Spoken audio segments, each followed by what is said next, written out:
ये पहला सवाल आपकी स्क्रीन पर है, कह रहे कि कुतुब मीनार का निर्माण किसके कार्यकाल में हुआ था? तो मैं कहूंगा किसके कार्यकाल में हुआ था, पूरा हुआ था, ये यहां पर लिखा हुआ है। तो इल्तुतमिश के द्वारा साथियों कुतुब मीनार का काम पूरा करवाया गया था। आंसर आपका ऑप्शन नंबर बी के साथ जाएगा। सिख धर्म के संस्थापक की अगर बात करें तो गुरु नानक की अगर बात करें तो गुरु नानक सिख धर्म के संस्थापक थे। आंसर आपका ए के साथ जाएगा।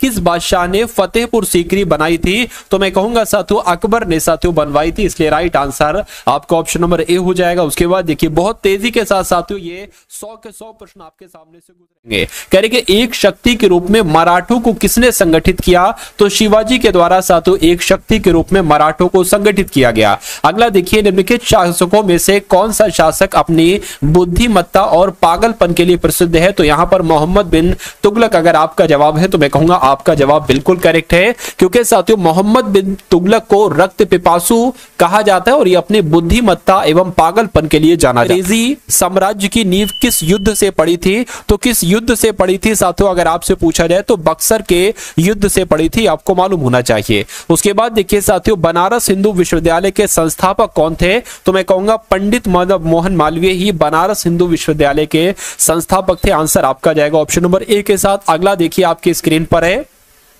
कह रहे कि विजयनगर साम्राज्य का सबसे प्रसिद्ध शासक कौन था? तो कृष्णदेव राय की जब हम बात करते हैं तो ये विजयनगर साम्राज्य का सबसे प्रसिद्ध शासक था। उसके बाद देखिए किस मुगल शासक के कार्यकाल में अंग्रेज राजदूत सर टॉमस रो भारत आया था? तो मैं कहूंगा जहांगीर के कार्यकाल में ये अंग्रेज राजदूत जिसका नाम था सर टॉमस रो ये भारत आया था। ये क्वेश्चन आपसे कई बार पूछा जा चुका है। उसके बाद देखिए नेक्स्ट नंबर का सवाल है साथियों आपकी स्क्रीन पर, इस सवाल को देखिए और बताइए राइट आंसर आपका क्या होगा। कह रहे कि भारतीय राष्ट्रीय कांग्रेस के प्रथम अधिवेशन की अध्यक्षता किसके द्वारा की गई थी? तो WC बनर्जी यानी कि व्योमेश चंद्र बनर्जी के द्वारा ही भारतीय राष्ट्रीय कांग्रेस के प्रथम अधिवेशन की अध्यक्षता की गई थी।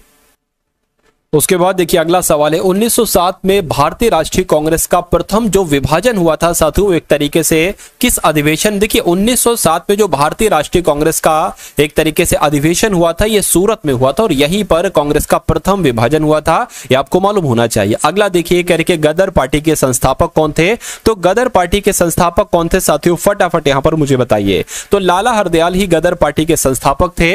उसके बाद देखिए भूदान आंदोलन का प्रारंभ किसके द्वारा किया गया था? तो भूदान आंदोलन का प्रारंभ साथियों विनोबा भावे के द्वारा किया गया था, जिनका आंसर ऑप्शन नंबर बी है, मैं कहूंगा बिल्कुल करेक्ट है।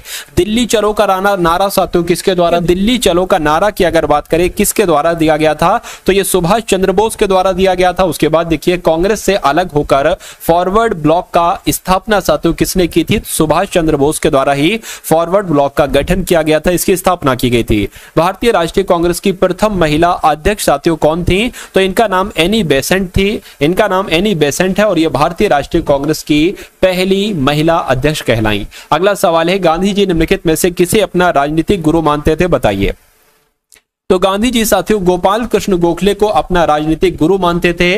राइट आंसर आपको ऑप्शन नंबर सी होगा। देखिए बहुत तेजी के साथ वाली ये क्लास है और बहुत तेजी के साथ ही आपको इन सभी सवालों के जवाब देना है। चलिए तो कांग्रेस ने किस गोलमेज सम्मेलन में भाग लिया था? मैं कहूंगा दूसरे गोलमेज सम्मेलन में जो 1931 में हुआ था इसमें भाग लिया था। राइट आंसर आपको ऑप्शन नंबर सी होगा। अगला देखिए कह रहे कि 1857 की क्रांति को सबसे पहले किसने भारत का प्रथम स्वतंत्रता संग्राम कहा था? तो ये बात साथियों विनायक दामोदर सावरकर ने कही थी। तो दोस्तों एक क्वेश्चन आप सभी लोगों के लिए, निम्नलिखित में से किस ज्वालामुखी को भूमध्य सागर का प्रकाश स्तंभ कहा जाता है?